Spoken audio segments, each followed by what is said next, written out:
to get into flow state is a state of consciousness. If you're doing something really dangerous, like paddling out to pipe and that kind of stuff, if it's your first time, you're probably not going to get into flow state, right? But right. You know what I'm saying? Yeah. Like you're thinking of everything. You're like, okay, am I in the right place? And you're paddling around, and like you got to think of the crowd, you got to think of the waves, you got to think of the reef, you got to think of too many things. So what is it like after anxiety? Once you move out of that, yeah. The biggest factor in moving from anxiety to moving to without life after anxiety is. Hey guys, welcome to the Conscious Flow podcast. We're your hosts, Kevin and Marley, and today our guest is Summer. Summer is a healer, and we are really interested to hear about all the different types of healing work that she does. If we just wanted to start off with, what are all the types of healing work you do? Well, thank you for having me. Yeah. This is exciting to be a part of this up-and-coming podcast. So that's kind of a loaded question, so I will try to just give you broad strokes. See, I did it. Just starting off, I had to test it to see. And so I have gone through so many different types of certifications and licenses throughout my life, and I think it was because I was born knowing at a very young age that I had an ability to tap into healing, and mostly with just being aware of kind of what people needed energetically, and with my hands, like with my grandmother, she used to say, just please put your hands on my head because I'm having a headache at like 6 years old. I remember seeing my father do some kind of aligning with somebody at their body, and he was a logger. He was not a chiropractor, but I knew intuitively what he was doing and why. And like this person just like came to find him. Hey, I need your help. I'm really in a lot of pain. And so apparently that was something that I learned at that time that people did often. They sought out my father for that. And he just kind of intuitively knew as well. So as I got older though, I started feeling like I needed to prove what I could do, but I also wanted to learn more about it, and so I just started studying different modalities. And so just to start off, I'm a Kundalini yoga practitioner, so that's also called like the breath yoga. So everything is very heavily focused on breath and the prana. I am a meditation instructor and educator, so I am certified with the Chopra Center, and I teach Ayurveda and living according to nature's rhythms is a really good way of saying Ayurveda. It's Ayur is life and Veda is wisdom, so it's Eastern ancient wisdom traditions. It's like the sister science of yoga, so the yogic philosophy and understanding at a depth, the way in which we, our rhythms during the day, our rhythms with seasons, with air, wind, fire, and how we relate to that and how we can heal by balancing ourselves. And then I am also a sound healer through that certification. So also started doing sound healing. So I offer that often at the end of my breath sessions. I am a clinical therapist. So I do, and I think that's the science side of me. So I'm a very intuitive scientist, I guess would be a way to say it, or spiritual scientist. I have just a deep love for science and how the ways in which science and spirituality blur, and where those intersections are, and as we begin to have the measurements to measure things of spirituality is very exciting to me. And so I got my clinical license as well. Those are just a few. I'm Reiki certified. I could go on, but I just feel like that would be extensive. And so, and it's all just really been seeking. It's just, I love learning. Yeah. Well, it seems like they all kind of like work together in a way, like the sound healing and the yoga and therapy. Yes, definitely. Yeah. I mean, I love sound baths and sound healing. I find those so like meditational. and they just heal your vibrational frequency, it Yes. seems like. Yeah. Do you use bowls Yes. for that? I Okay. use sound bowls. Yeah. Are they like crystal chimes. or? I have both. Yes, crystal. I have like the frosted, and then just the clear glass. The frosted is better for like a larger group. It resonates farther. The glass are a little. I mean, they still resonate, but not quite as far. So a little bit more for personal, one-on-one. But yeah, it's Cool. fascinating to watch. And they, they sing. They sing right with each other. And so there's been times where I have worked with teachers at the elementary school at one of their professional development days. They just all needed like a self-care day. The principal's like, things have been really stressed. Everybody's been really stressed out there. So please, instead of us like doing something where we're having to like learn something, let's just come and, enjoy each other's company and have good food. And we did sound bath. And it was amazing to hear the heart chakra bowl with these teachers, these elementary school teachers. Like was singing so loudly. And so in other groups, sometimes it's the other bowls that are singing, and sometimes the bowls will just drop, right? Because it goes through you and then back into the bowl, and the bowls resonate off each other. And so it's really fascinating to work with the bowls and work with groups, especially if the groups are cohesive in a way that they know each other. Not instead of just like, anybody can come to the class. If they've organized the group amongst themselves and then hired me to come in, you can tell a lot about a group. That is so cool. Yeah. I actually have never heard that before. I didn't know that they would change. I mean, it makes sense, but I've never heard that they change based off of like the group of people that they're with. I mean, and the room, right? So the acoustics. But Okay, if you're in yeah. the same room, like, so say at the center, I work at Sunset Therapy Center. So there, it's going to be the same rooms. You're going to have the same acoustics. But if it's a different group of people, sometimes, like it can't, the second chakra is our creation. It's our intimacy. It's also our sexual organs. And so working with women who were just recently out of abusive marriages, that bowl kept dropping. Like the sound would drop. And so it was like just recognizing the different groups and where they're at, because, sound travels through water faster than it travels through air. So once it goes through their body, then it comes back out and reverberates. And so the bowls will pick it up and sing Wow. with it. So it's been a fascinating journey for me, just the learning over time, That's Yeah. incredible. Did you start doing that on the North Shore, or did you do that? Okay. Yeah. I've lived here for almost 30 years. So Oh, wow. I didn't know that. Yeah. Yeah. yeah. Wow.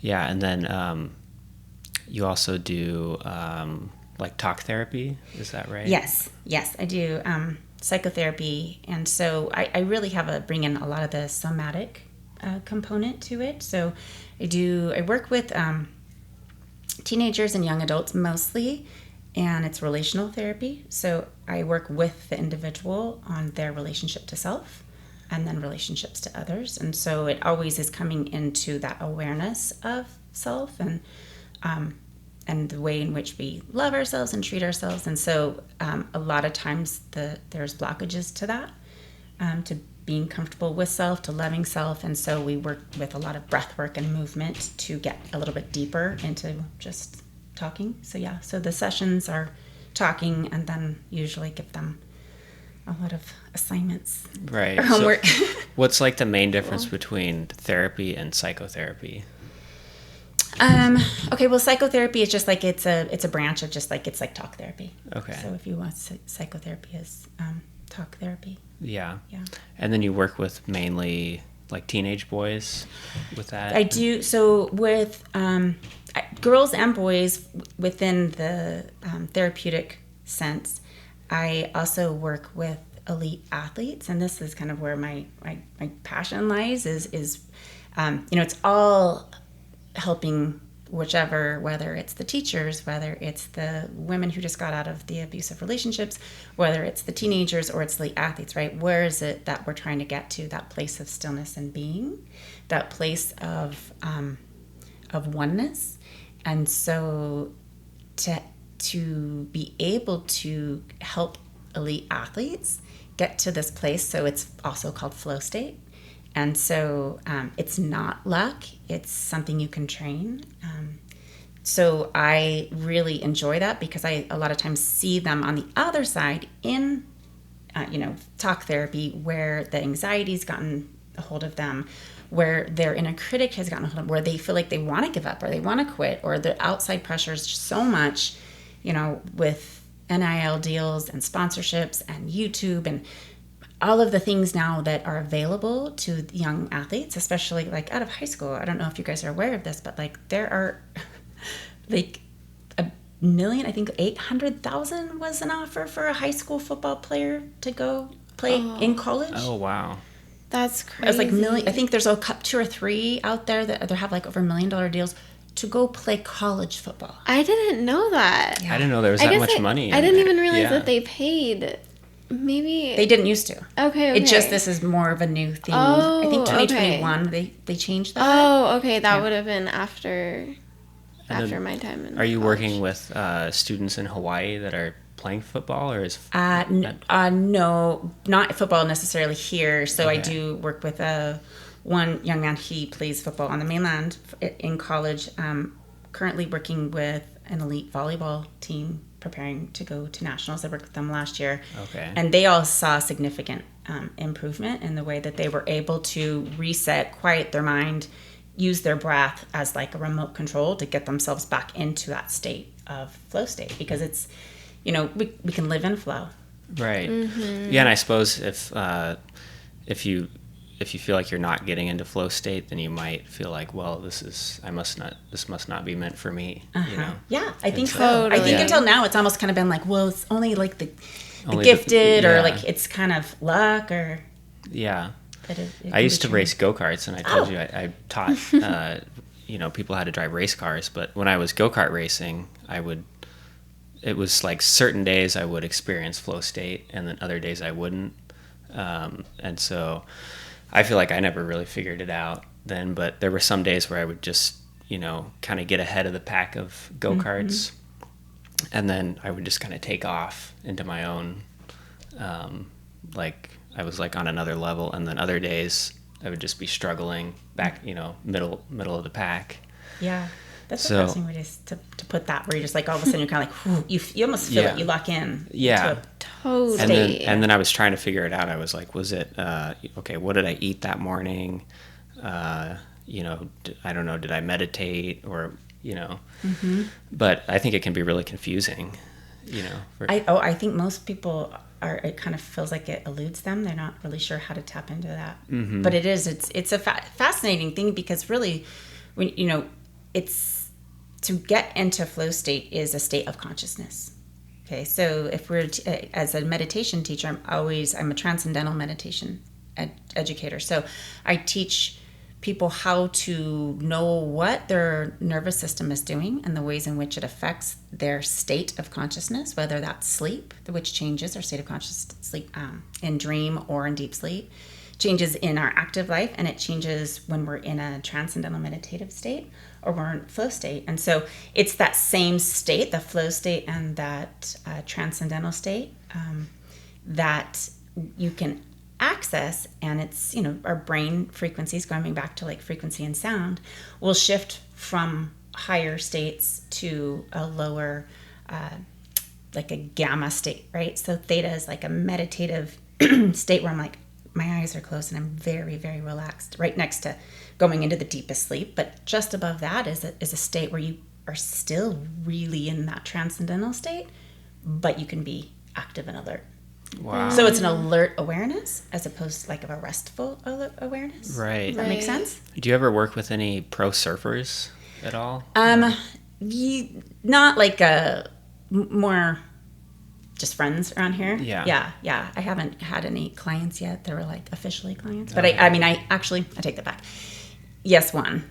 But she's kind of moved beyond competing at this point, but still really high level surfers. So, right. Yeah. Yeah. Well, yeah, I mean, if you're going to just go surf pipeline, even like a non-competition day or something, like it might help to be in the flow state. 100%. Yeah. I mean, especially because with that, I have worked with the outrigger paddling canoe, so the junior boys last October, right before they did their first crossing. and from Molokai to Oahu. And, their anxiety isn't like a scout's watching them and they want to get into college. Their anxiety is they're in the middle of the open ocean and they're jumping out and doing changes. And so it's like there are large predators out there, right? They're like, so it's keeping your heart rate and your breath, and you're in the water and you're trying to catch your breath. And so having your breath be your remote control for that, also your breath being so involuntary at that moment, because it's going to kind of do its own thing, makes it harder. So like same thing with like going into pipe, right? If you're having to hold your breath and go under, like in your heart rate, and to regulate that can be really challenging. But once you could train yourself to do that. So how would you like teach someone, and maybe this like is a longer process than just saying it right here, but how would you like teach someone to get into flow state? Well, I think that the simplest way is to create a practice. So it's a daily practice, and it doesn't have to take like, you don't have to do an hour of meditating a day, but to have that practice of which you know what it feels like to be there. So if you're practicing in a meditative state, then you know, okay, I know what it feels like, and I know the steps to get there, because it all ties in to our nervous system and what our nervous system is doing. And so, if you have like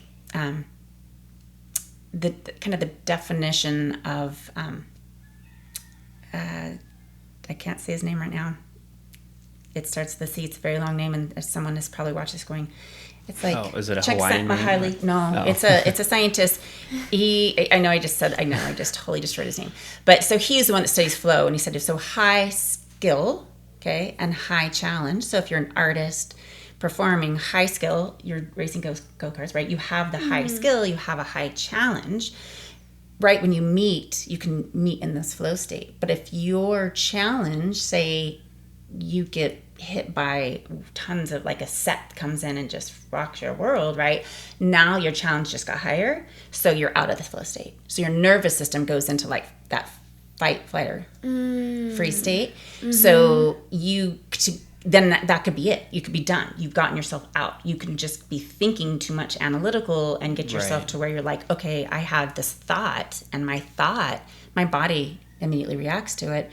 It can be a perceived threat, not even a real threat, and then boom. Or, for an athlete, we're playing this person or this team, and they're so much better. Boom, heart rate up, out of that flow state. So with breath and with regulation and learning how to do that on a daily basis, then you can use your breath as like remote control back. Right, okay. And would you say it's like kind of like dropping into your body, like out of your mind into your body, and that's what the breath does? Mm-hmm. Definitely out of the mind. Yeah. Okay. Mm-hmm. Okay. Like in your body mind is what I call it. So our mind is everywhere in our body. Right. So we have our head brain, our heart brain, and our gut brain. And if we're in our head brain too much, where we're executive thinking, too much, then we're overanalyzing. We're maybe thinking about who you're racing today, or like just something is different. And that's like most people, right? It's like most people are operating in the head brain. Mm-hmm.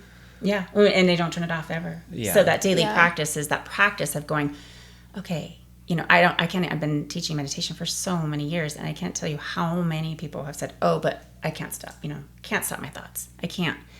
And, it's hard, but we all can quiet our thoughts, and we can just give ourselves the space in between the thoughts is really what you're wanting to do, because we know that every thought begins and ends, right? Or else it would just be one thought. So it's like a train. And if that train has cars, if I'm on that train and I'm just blazing at 100 miles an hour, but I have no idea where we're going, it's going boom, boom, boom, next thought, right? So yeah. If I'm thinking I'm going to go out to dinner tonight, and I'm like, oh, where are we going to go out to dinner? Oh, shoot, I forgot to, deposit my check, and I forgot to go to the bank. Oh, my gosh, now I need to get gas on the way, right? I've gone from dinner to check. So then you can find yourself doing that all day long. Uh-huh. And every day we have like 60 to 80,000 thoughts a day, and they're pretty much the same thoughts you had yesterday. So my gosh, this is crazy. I've been like noticing this in myself. And like lately because I do yoga like twice a day, in the morning and the evening. In the morning it's more of a flow, and I notice like I'll be thinking about my whole day and what I'm gonna do. And so I've started to be like, okay, this is a safe container where I'm not allowed to like engage with those thoughts. Yeah, like her yoga mat is the same. Like, when Yeah, she's on her even yoga like mat, Kevin there's will no- come in and he'll start talking to me, and I'm like, I'm in a container right now. Yes, right? Yeah, and it's like, actually I feel so much calmer throughout the day, and I feel like I'm not as like chaotic and worried about all the things that need to get done. Like, I guess starting the day off with that, because they say like the first hour or 2 hours maybe you're like really, your subconscious is really vulnerable. Yeah. Yeah. Yeah. The first, if you can do it first thing in the morning, it's the Yeah. it's the best time. Okay. And then the second best time is any time. Yeah, right. Right. But yeah, Right. it is a time where you Yeah. have like that fresh. There's the thought that you've Yeah. come from source, and that deep sleep is where there's no ego. Yeah. Right. Ego is in the dream state. We still can kind of have like I was in there and you were in my dream, and there's that reference to identity. But then when we go into deep sleep, there's no ego, and so that's when we wake up from that. That is where we're like kind of at the freshest, most impressionable for the That day. makes so much sense. Yeah. I feel that. Like, if I start doing things right away and I get chaotic and stressed out, it like impacts the rest of my day. It like snowballs. Yeah. Yeah. Mm-hmm. Yeah. It's just then it becomes like reaction. Yep. Yeah. Reactive. How would you describe the body brain? So we have 3 different brains so far as that we know in terms of the way that science has shown us. Before, we didn't really give much thought to the gut. But we know like serotonin, right, which is something we deal with when people have depression and they have low serotonin. Well, 90% of serotonin is created in your gut, not in your brain. And so we have our head brain, our heart brain, and our gut brain. But we have a body mind, if that's what you're referencing. Is that which? Yeah, just because you were just saying, like, you try to help people get out of their Yes. head brain into the body brain. So yeah, just like, what is that? Yeah. So I call it the body mind, because the way I think about it is this: it's like if you were to close your eyes right now, we can all just close our eyes. People can watch us with their eyes closed. And then you were to raise your right hand in the air, but you're not going to open your eyes. You're just going to hold your right hand up in the air. And then if I were to ask you, where is your hand in the air? Like, It's to the right of my head. yeah, okay, but can you feel it without thinking about it? Can you feel it where it's at? Mm-hmm. Yeah, it's. Can you feel the position your fingers are in? Yep, straightened out. Okay, yeah. So they're just there, and we can just feel what that really feels like. Now, as we are really in that right hand with our mind and being very aware of our body and the sensations of what it feels like and the position and the placement where it is in this space in this room. Now, when I say, well, what about your left toe? Were you thinking about that one? Were you there in your left foot? Probably not. Most of your awareness was in your right hand. So you can go ahead and put your hand down now. So when you really put your awareness into your body and feel more so than think. So like your first reaction was to answer me, and I understand we're on podcast, you're kind of like, want to keep going, but it's like, do you want to analyze, or were you able to drop into your body and sense more? Right. Well, it definitely got me out of thought, just trying to figure out, okay, my hand is here, and I wasn't actually thinking about The podcast? Yeah, the podcast. I didn't know if you were just trying to keep the conversation I going. dropped into my hand. Yeah. But did you feel that sensation, right? Where all of a Yeah. sudden your hand, sometimes it feels a little more tingly, it feels Yeah, a little that's bit how it more. felt. Yeah. Uh-huh. Yeah. Yeah. You're like, okay, yeah, I can feel it. Yeah, I was like, it's activated. So you could do that like with your whole body. So you do that with your Yeah. whole body. And so when you're dropping into your body, then you're just feeling. And so with the practice of a, kind of a reset, recalibration breath, then you've practiced it when you're not in action, right? So for example, like in meditation, when you meditate and you meditate on a, kind of a daily, you could do this if you just did it once. People drop into this state sometimes, if you see a beautiful sunset or you see something that's like, just kind of catches your like attention, and it just, no thought, just beauty. It's usually something that's just nature, this rainbow, something, and it's like, right, that kind of like, that wonder. And then the second you begin to label it with like, oh, look, it's a double rainbow, or it's something, and you go into that analytical mind and you put a label on it and you start putting it into a box or comparing it, then you're pulled yourself out of that moment. And that moment that you are so connected, you're at that oneness, right? Then that is where you can drop into that type of same sensation, which is flow state, same sensation, which is meditative state. So it's available to you, but it's like there's no thought, right? So it's kind of that body mind. So training yourself on a daily basis to get there through meditation helps you to just be able to recognize the signs of the nervous system. So you're like now not just like, I feel chaotic and I'm going throughout my day and things are like building or this like getting more reactive. Well, I notice my heart's racing, or my, I feel like a little jittery, or I feel like, what I mean? So then you start to notice the sensations, which we call things like anxiety or symptoms of anxiety, right? But if we just notice what the body's doing, it's going to directly respond to our thoughts. Right. That makes so much sense. Sometimes I get, because I feel like I channel a lot, and sometimes I feel like I get in this flow state that you're describing, like when I'm channeling. But then as soon as I like try to put it into words, it's almost like lost in that moment. And like what you're describing as like the analytical brain, like stepping forward, then I almost get frustrated if I'm trying to like describe it to someone. And then I'm like, oh, it's like because that like maybe I stepped out of the flow to like bring it to words. Is that yeah, that's a really good description of the way. So it's once we when you're talking about like say an artist, right, or it's anything, when you're in that flow, you lose track of time. It's anything you do that you love so much that you're like, oh my gosh, I've been racing cars for, it's been an hour already, feels like it's been 10 minutes, or I've been painting or drawing or channeling or doing anything. When it feels good. Like being in flow feels really good because it is something that's aligned, and you can't be there. Like, of course, if you're doing something really dangerous, like paddling out to pipe and that kind of stuff, if it's your first time, you're probably not going to get in a flow state, right? But you know what I'm saying? Like you're thinking of everything. You're like, okay, am I in the right place? You're paddling around, and like you got to think of the crowd, you got to think of the waves, you got to think of the reef, you got to think of too many things to allow yourself to be like. That's what happens to me. Like everywhere I surf, I'm like thinking about the reef.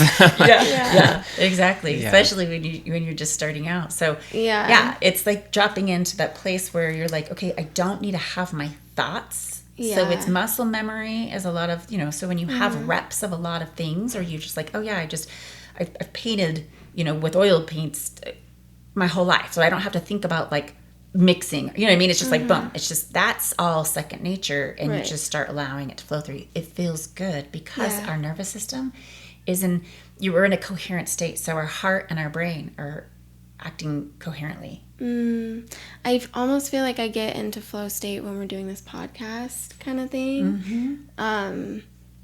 Especially when I'm talking about things that come through. But it's like has to be in a certain setting, I guess. Yeah. Well, now because we've done like 14 episodes or something like that. And so... but you seem to get kind of in flow state too. Yeah, that's but why at we're first like, I was all like worried about how I'm looking, and then I'm just like I can almost drop into the conversation more, and I'm not just because we've done the repetition of doing the episodes. Yeah. Right. There's some things you're like, okay, I know that the camera's okay. I know this is a good distance for the microphone, and all the things that you probably were thinking about the first few. Right. Yeah. That makes sense. Yeah. And So it's an expansion of your awareness. right. It's what starts to happen in Yeah. flow state. Yeah. So it's almost like a natural state you can get to, but people are just kind of getting in their own way. Yes, we're sense. all getting in our way. Exactly. Yeah. So that's what kind of brings me back to that relational therapy is like people get in their own way with, yes, there's things that happen to you and in traumatic experiences, and it can be something you are 100% a victim of something that someone else did. So not saying that, people bring this upon themselves. However, anything that we go through in life, it's our response to it. And so, it can be a tragic experience, but how am I going to first feel what I felt from it and, experience that? But emotions can be a detriment also to accessing it, because if we give too much thought to the emotions that we're feeling, then we're just going to cycle. Mm-hmm. Because there's an action or something that happens, right? And we have a thought about it, and then we have like a physical sensation to that thought, or then a memory, and then a desire to do it again or to not do it again because of that. So we get in that, it's the samskara is what it's called in Eastern traditions, or like software of the soul, and we can kind of get stuck in that. And so it's like, I have a thought, I have a feeling or an emotion, I have a desire to do something because of that, right? And so it could be like a desire to avoid something or someone, a desire to do more of something.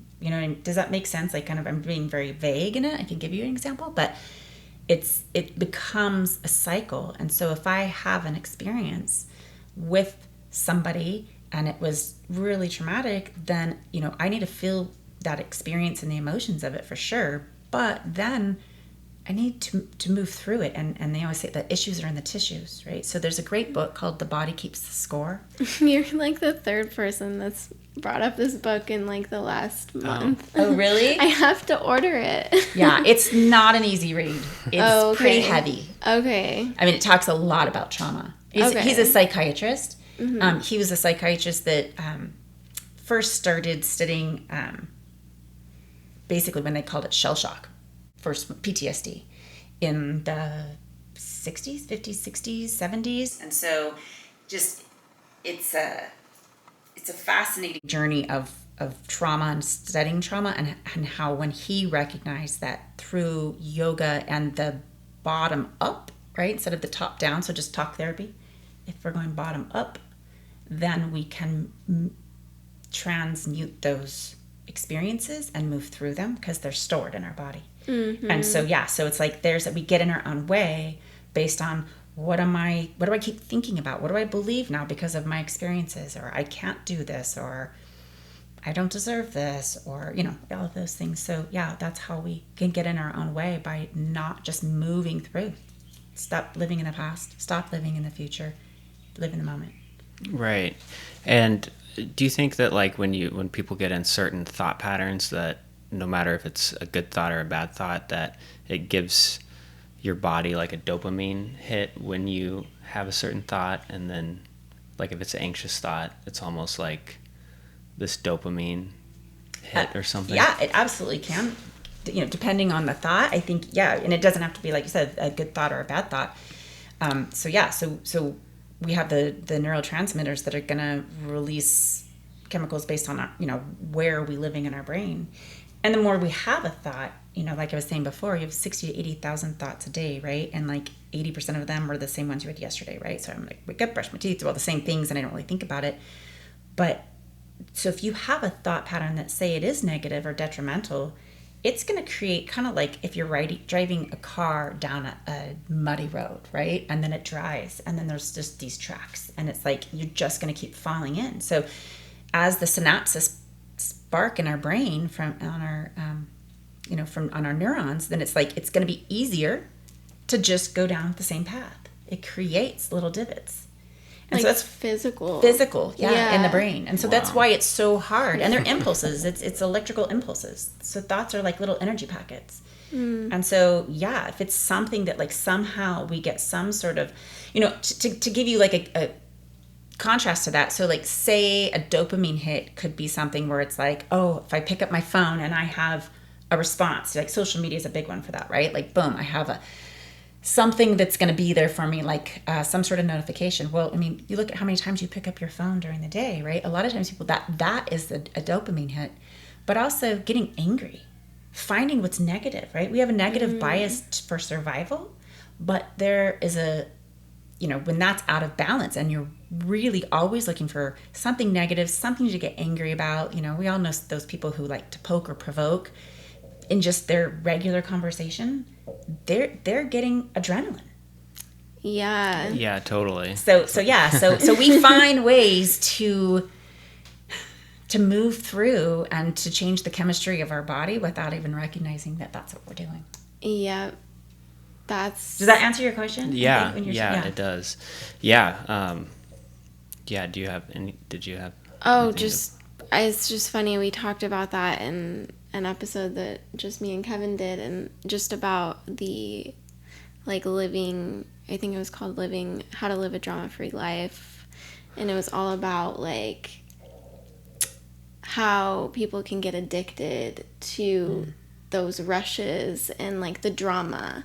We can get addicted to that need to feed drama and get mad and angry, and if it's not one thing, it's something else. Yeah, you hang out with those certain people that you start talking to them and they immediately start talking about the drama, about whether it's politics or one of a mutual friend. They're just talking about them, and you can tell, or they're talking about some experience they had that was maybe not a good experience or something, and you can just tell they're getting they're kind of getting a dopamine hit while they're talking about it. Yeah. Yeah. Have you ever noticed too, though, when you don't interact or you don't engage with them, sometimes they get even more frustrated with you that you're not playing with them. Right. And oftentimes it can take offense to it. So it's the reaction. Yeah. Or they might try to bring you into an argument. If you try to say, no, I disagree, then it's almost hard to even disagree, because it can turn into an argument when it's easier to just step back and not continue at all the conversation. There's this acronym that I teach my clients a lot of times, and it's DEEP. You don't go deep with someone like that who's poking or provoking.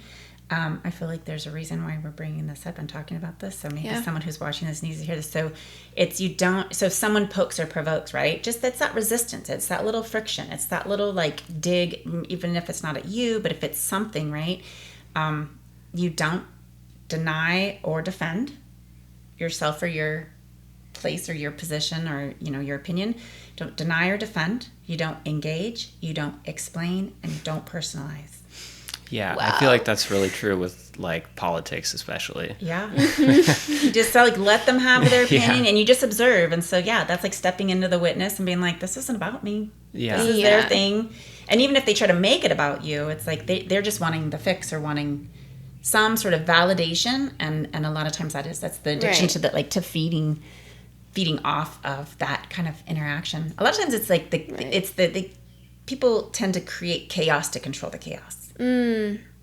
Yeah, that's so true. Because they feel like they can control that more than they can control the uncertainty of things just unfolding and being okay and being good. So then, sometimes you just need to walk away from the conversation completely, because it's not going to be beneficial.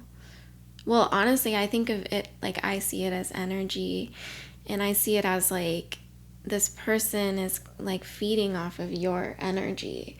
So I feel really drained if I'm trying to interact with someone who isn't hearing anything I'm saying, and it's feels like a one-way conversation, them towards me, and it feels like I'm being fed off of for my attention, and then I walk away feeling completely depleted. So I think it's also a way to really protect your energy, especially if you're an empath or sensitive, to walk away from the conversation. Yeah, 100%. A lot of times, at least in relational therapy, I help a lot of times. So I teach the high school and college age, that, some of these patterns, but I think by the time someone's been in them and they're older, some of my older clients, they've recognized these patterns, but it's the, like, kind of antagonism. So I work with narcissistic personality disorder and antagonistic relationships.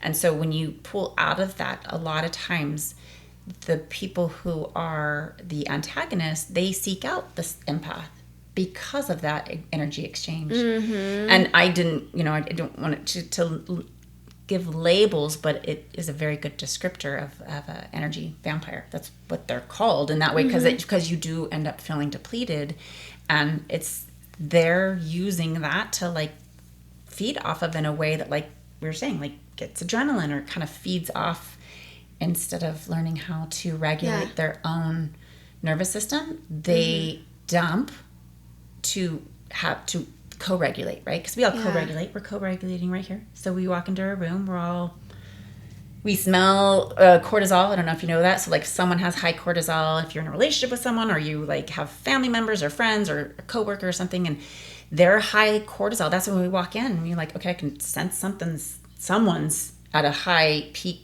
stress level, right? And you'll instantly, your cortisol will raise too. Whoa. So if you're living with someone who has high cortisol, does not know how to emotionally regulate, then they're, you're feeling that too. And it's like, they don't even have to say anything sometimes, and you get there. So the person in the relationship, a lot of times, or in that dynamic where there's the antagonist, they don't know how to emotionally regulate. So something is irritating, something is frustrating, something's driving them to the point where they're about ready to break. They use you to co-regulate. Yeah. So they dump everything on you or get in a fight, whatever. And so then this person's left depleted, and they are like, whew, okay, like, let's go hang out. Let's go do something. And it's like, I'm going to take a little bit to like clear this like feeling I have after this interaction with you. And they're ready to go oftentimes, like just to be like good to go, because they've used you to regulate. Interesting. Right. Yeah. Right. Yeah. And like, yeah, when you talk about like the empath, I feel like a lot of my clients are very empathetic. When I do like Reiki and stuff, I think maybe because I'm really empathetic, I magnetize empaths. And I've like learned a lot about like, how to like have my boundaries and like not give in to that guilt. 'Cause I think that's like one of the biggest things is like the empath can feel selfish for like taking their energy back and deciding like, no, I can't give you all my energy, and like this isn't a fair exchange, because then what you call the antagonist kind of like points the finger and is like, you're the problem, like you're not giving me attention, you're being selfish with your energy, like it becomes like, and then the empath can be like, oh, am I being selfish? Like, I don't want to be selfish. Like, and then they just give. So I think a lot of it is like a guilt thing. I think you touched on a really important factor, Okay. because guilt is the weapon. Yeah. So that's where, when I say don't go deep to my clients, I'll say, okay, don't defend, engage, explain, personalize when they're doing something that is normally, something to poke or provoke, and you just observe and you witness and you let them go through their thing. What usually happens, and I say it's almost like they'll start to flail. Like they'll start trying all different types of things to get your attention. And especially, so for example, with I have a young client. She's probably in her early 20s, and it's the relationships with her mother. Her mother is an antagonist, right? And so her mother will call her all day, every day. And it's very difficult for her to like live a life, because she's fine and she's great. And so, creating that boundary and saying, hey, I don't want to talk every day, because if she doesn't call her back within an hour, then mom's thinking that something's wrong with her. Are you okay? Goes worst case scenario, brings up all this drama, and she's like, I was sleeping, right? So it's like just creating the drama to have the drama. And so I told her, I said, in teaching people how to set clear boundaries, you just have to speak to your needs. What is it that you need? I need some more space. I need to have some more days in between speaking to my mom. Okay, well, state that. But on the other side, then there's a cycle in which you have related to this person. So as soon as you do it, that's like, oh, did I hurt her feelings? But like now I feel bad. Yeah. Right? Because once you step out of that cycle, you've been a part of, you have been contributing to a certain degree. I was just going to say, like, it's also acknowledging how you're contributing to that dynamic. Yeah. And so oftentimes you'll feel that guilt, but also the antagonist will use guilt as the weapon. Like that is one of the, for it, in terms of narcissistic personality disorder, and there's a spectrum. We're all a bit narcissist at time, especially as teenagers. We all really go through that time where like the world kind of revolves around us and we start learning how to emotionally regulate and stuff. And some people just don't grow out of that. And, so I would say there's a spectrum. I don't want to say like there's these people or those, right? So we all have tendencies. But when it's to a point where it's feeding off of someone else's energy, then it's like guilt is definitely part of it. So wow, very like intuitive, because that's something that we have to heal them within ourselves. It's like, why do I feel guilty? Like, oh wait, have I been contributing?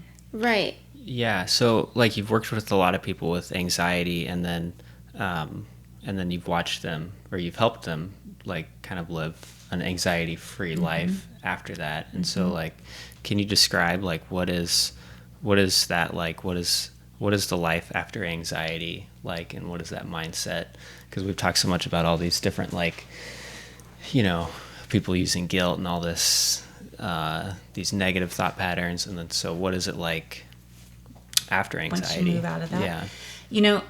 It's a lot of times I'll say, like the accountability, right? Acceptance and commitment therapy is a big part of that. So it's like, okay, I accept this is the dynamic of this relationship, or I accept this is my contribution. These are the ways that, because I always say we teach people how to treat us. So if you're in this relationship, if you're not going to give into the dynamic, then the relationship just doesn't really work. Even though it might not be healthy, it's not going to work, right? But if you give into a certain way, there's the accountability of the ways in which we are relating to ourselves and to others. And so when you accept that portion of it, right, then it's kind of like, wait, I can accept this, and I'm also going to commit to being more aware of my responses and not my reactions. And so that next phase becomes really, I would say the biggest factor in moving from anxiety to moving to without life after anxiety is embracing uncertainty. Yeah. Because wow. we try to have certainty through, like I was saying, if you don't have control, then you can create chaos to try to control that, right? We can do dynamics with energy to control that. Anger is control. Withdrawal, avoidant is control. And so just to be vulnerable in a relationship, to come to that healthy center of it and be like, I'm here for connection, is really difficult, but it's based on our healthy boundaries. And I don't like using that word too much, but like just basically it's your values. What are your values? What do you want in a relationship? I want honesty. I want fun. I want adventure. I want support. I want all of these things, right? In any relationship. Am I doing that? Am I that? Right? So that's your self-esteem. When you start living your values, which I think is like the roof, and then you have your boundaries and what you will tolerate and won't tolerate are your walls, then you're like, okay, I can open the door, invite you in, we can have connection. But if something's, if you're not respecting my values the way I live my values, I have the self-esteem and the self-worth to say, you know what, I'm going to ask you to leave. I don't have to build a big wall around me, right? Right. But so that is the uncertainty in how are relationships going to work? How will I connect? How will I not connect? We're always kind of skirting around deeper connection, which also is flow. Right. Falling in love when you meet somebody and you're vulnerable and you're there, that's flow. Yeah, totally. Right? So that's what's after anxiety is like flow is available to live in every day. And so I feel like more than anything is like that is what I'd love to share, and I love to teach people how to get there, because it's not going to now paint other people as like villains or whatever. We all have a range of emotions and experiences, and nobody's perfect, but we tend to have actions and behaviors and interactions with others to have some sort of sense of control. And really, we have no control. Right. So embracing the uncertainty. Yeah. It's pure potentiality in the uncertain. Wow. There's only history in the certain. Wow. I love that. Yeah, and you say you don't like to use the word boundaries because I use that word, and I was almost seeing like, yeah, that could almost, someone might take it as like putting a wall between them and other people. Is that why you don't like using I mean, that I word? use it because Yeah. it gets the point across. But I Okay. think, like, so that's why I always use my house analogy, is because it's like, so if I have my values and I'm like, this is how the qualities, I always say, like, take your top 30 things that you would want in a partner, right? I want, and it could be anything. So maybe like a nice smile and support and a great sense of humor or responsible, you name it. People have so many different things, but usually they're good qualities, right? So all the good qualities that you'd want, and you circle the top 5. That's your roof. And you say, am I that person? Am I living that way, right? Eventually you move down the list, but those first 5 can be a lot harder than you think. Am I honest with myself? If honesty is a big one, am I honest with myself daily? Do I have an inner critic that tells me terrible things? Like a friend I would not take along with me, right? So when you're Right. upholding that, that's your roof, but then the walls are the boundaries.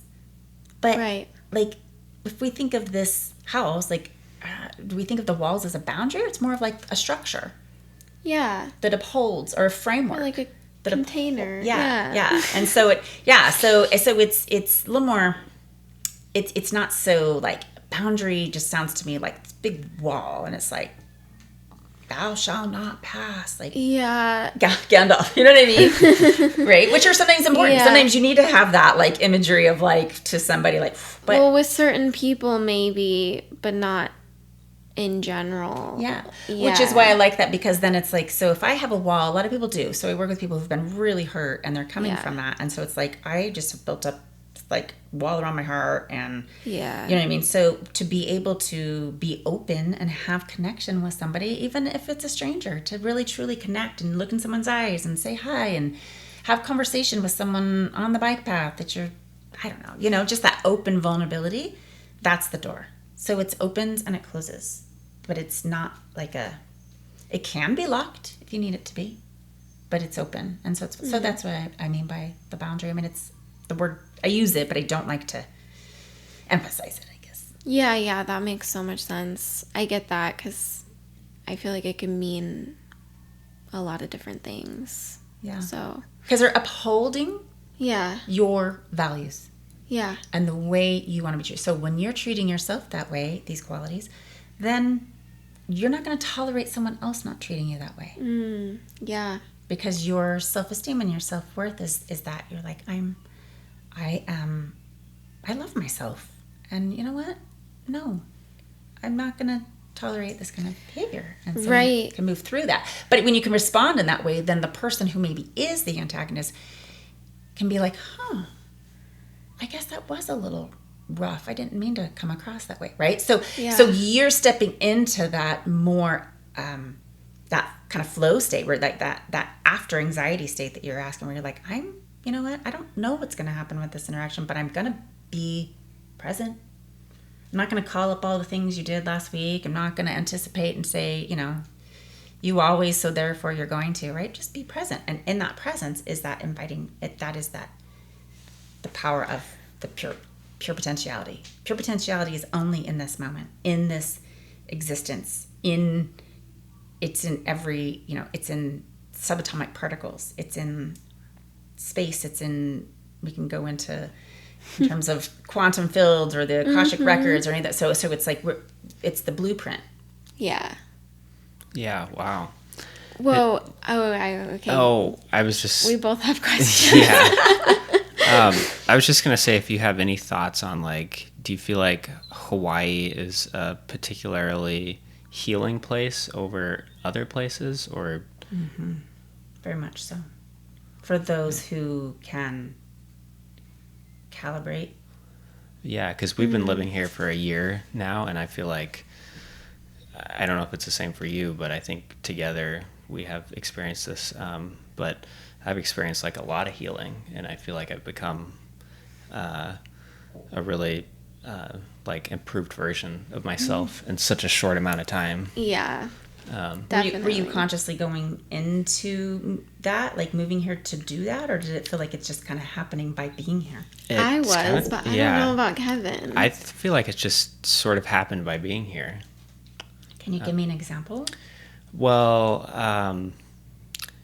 I guess I felt from where I moved in Washington, I felt like I was kind of stagnant a little bit, just like with everything, just felt a little stagnant. And then since I've moved here, I have almost just felt, I don't know if it's just from being outside more because it's warm every day, but more present, and then just ready to like kind of like level up my life in a way. Do you feel more inspired? Yeah. By just life, by just being here? Yeah, sort of. Yeah, and I life? think for me, I feel like it's the energy of the island, like the fact there's lava flowing underneath our island, and maybe being surrounded by water. That's always moving. Yeah. Yeah, that's what I meant by calibrate. Because some Okay. people come here and it's too much, right? So you go to sleep here, it's never quiet. It's never absolutely still. You go to sleep somewhere in the mountains on the mainland, and it's like, it's almost so silent. After you've lived here for a long time, you go there, and it's like, gosh, it's so quiet. Where here, there's always the roar and the hum of the ocean. Oh my gosh! And here, so we hear the ocean, even though it's like, well, it's a quarter mile that way. But so we hear the ocean through these windows, and we have that mountain right behind us, little mountain.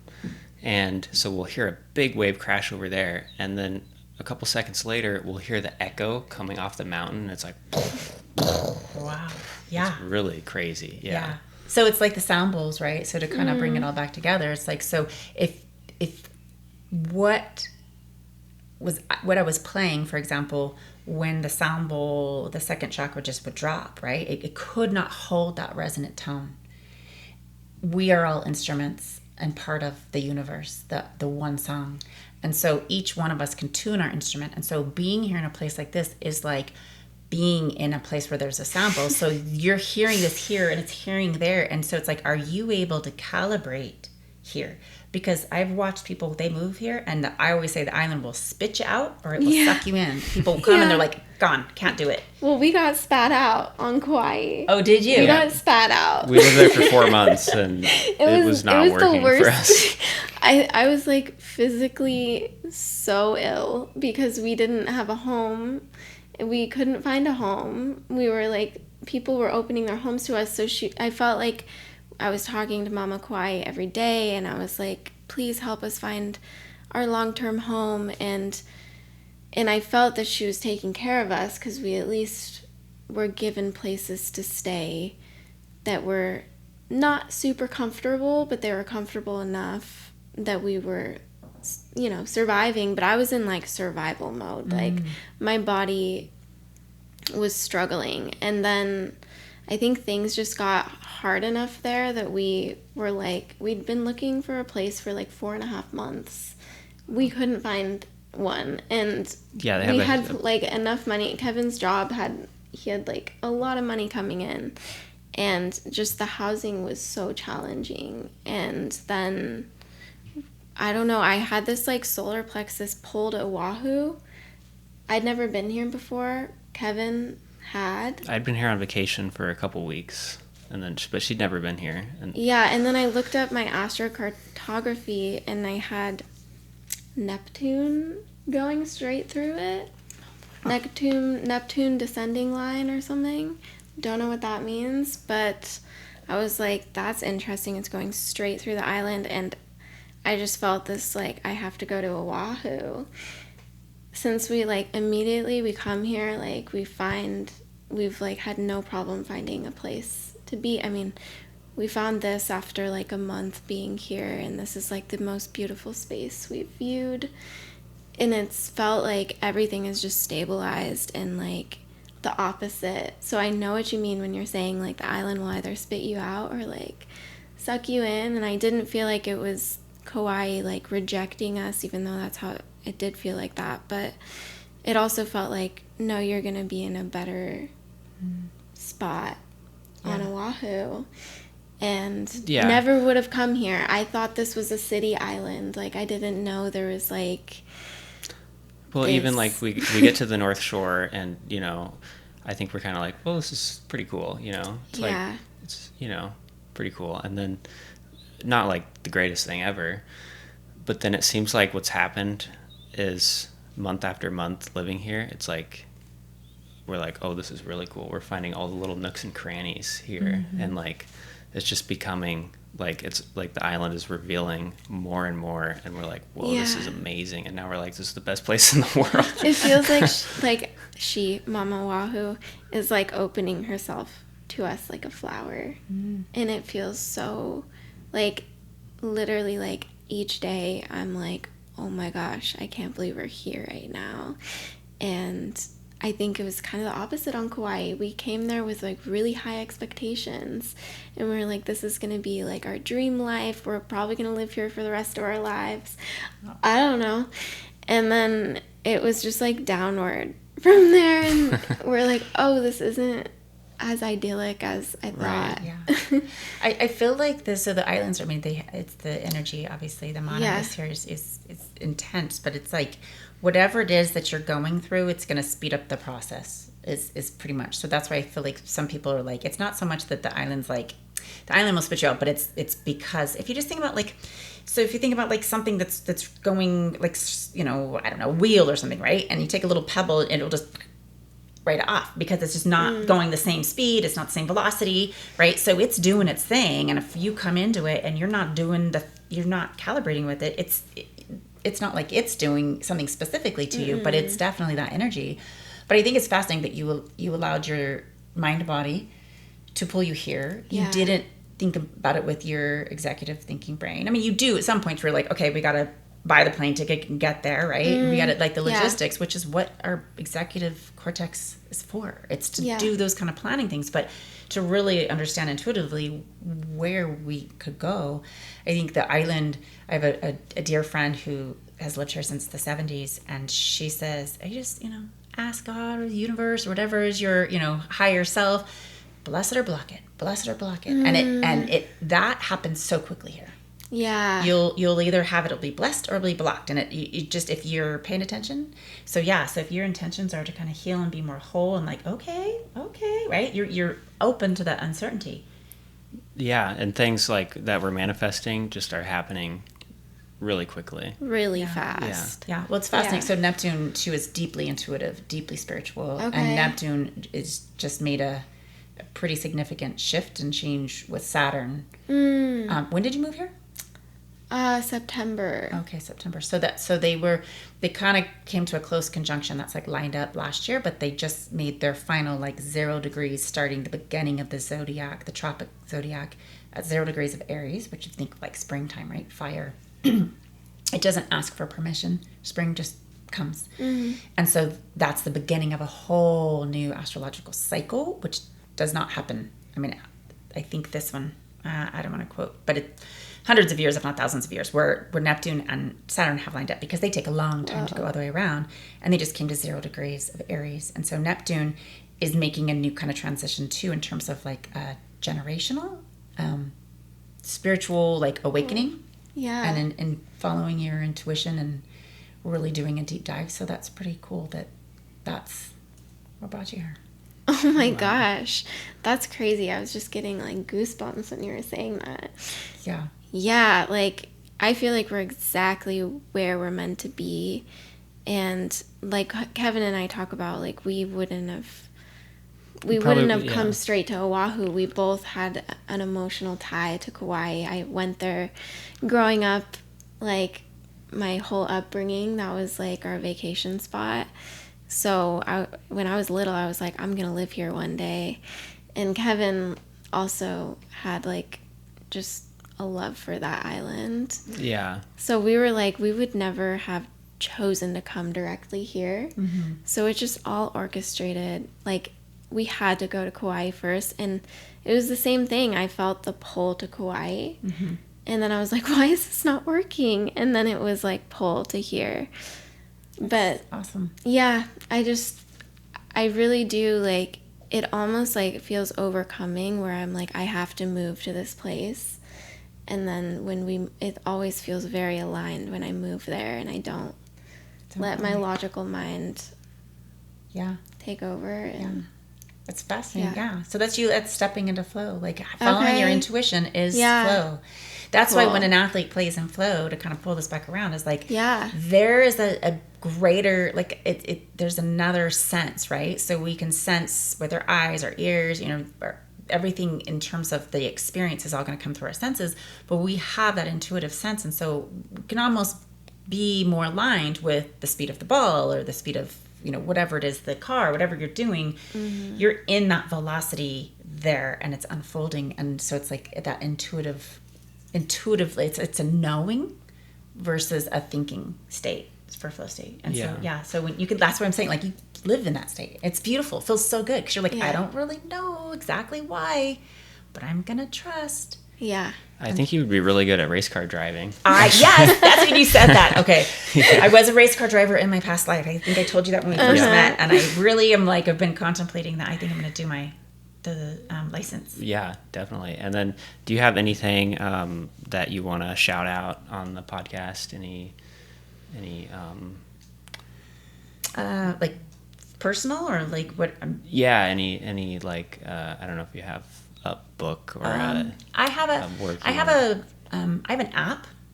Okay. That I have a lot of different modules on there that I in about 8 weeks, there will be, maybe 4 weeks, there will be access for any athletes or anybody who is a peak performer. So I also have worked with actors kind of in that world, or executive producers in Hollywood. And so that kind of high level peak performing, also first responders. So it doesn't just have to be athletes, but there will be a module that will be available for that on there. There's free tools and resources for all of my clinical clients. I send them to that. Just has journal prompts, guided meditations, trauma-informed journal prompts, relational journal prompts, just some things to kind of get out of your own way, like you were saying. So that's on there too. And that is OJAS app on the Apple Store. There's some issues with Google right now. For some reason, they're like reviewing something. It used to be on there, but now, I don't know. They're going through something. So if you have an Android, I apologize. It's not available today.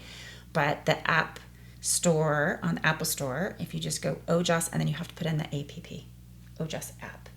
And then it's like a pink O. And so just sign up. It's just my own personal work that I've put on there, but it's a lot of opportunities. You can do an Ayurvedic course, meditation course where you learn your primordial sound meditation. It's a 3,000-year-old tradition that I am a teacher, and I teach my students based on your birthplace, birth time, mantra that helps you to resonate and get you to that state of transcendental flow.